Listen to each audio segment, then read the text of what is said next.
Bad behavior. Bad behavior can catch fire in the classroom. One back-talking student can easily lead to 2, then 3, and things can get out of hand instantly if discipline isn't quick and consistent. In one afternoon class, I corrected a girl student for acting up. She began to shout back at me, and like an electric current traveling point to point, one girl after another stood up at her desk, waving and pointing at me, screaming and out of control. There was no shouting them down. I simply bit my tongue and waited until they had exhausted themselves. I asked my neighboring teacher across the hall to watch my class for a few minutes and marched the girls straight to the principal's office. I was seething inside, but aloof enough around the principal's office to retain full composure.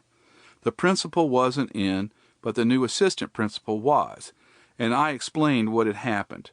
I told him, "The principal keeps turning these kids around and sending them right back to me without any punishment or discipline. That won't do. I want action on this. These students went too far, and I must maintain some order in my classroom. I'd like to meet with their parents, and I want some discipline to happen. If it doesn't, I may have to make some calls to the board." That last statement was a threat, and I meant every word of it. I knew I didn't want another year in middle school hell after this one, and that it wouldn't derail my career one bit by reporting lax discipline at Hickory Ridge Middle School. The principal and staff all knew I was there by administrative appointment, and that I had high-up connections at the board. They also knew I wasn't afraid to use the juice I had. And so the meeting was scheduled. A group of about 8 angry parents, all African American, glared at me, the lone white guy in the room, with all 6 of the offending girls, plus our vice principal. Many of these parents had to leave their jobs to attend this meeting, which factored into their anger.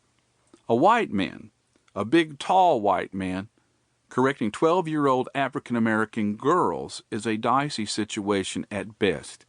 I knew I was in for a very rough ride, but I had brought my spurs and saddle.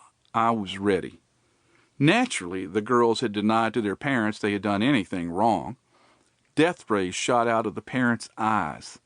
As the meeting began, one parent, then another, began telling the others how awful a teacher I was, and how I had done this thing and that thing.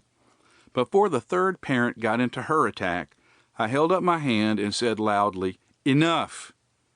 We are not here to talk about me today. We can come back for that another day if you want. But today we are going to talk about what these girls did. If you're looking to hang me, I'm walking out." I meant it, and the vice principal knew I meant it. "We don't want that, Mr. Graves," he said calmly. "We will keep the subject on what happened with these girls. Let's start with the girls and hear what they have to say."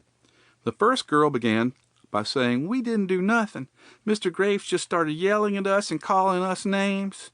She had barely gotten those words out of her mouth when one of the other girls broke down and began to sob. "Mr. Graves, I am so sorry we treated you that way. We was wrong. We shouldn't have been hollering at you like that and saying those things to you."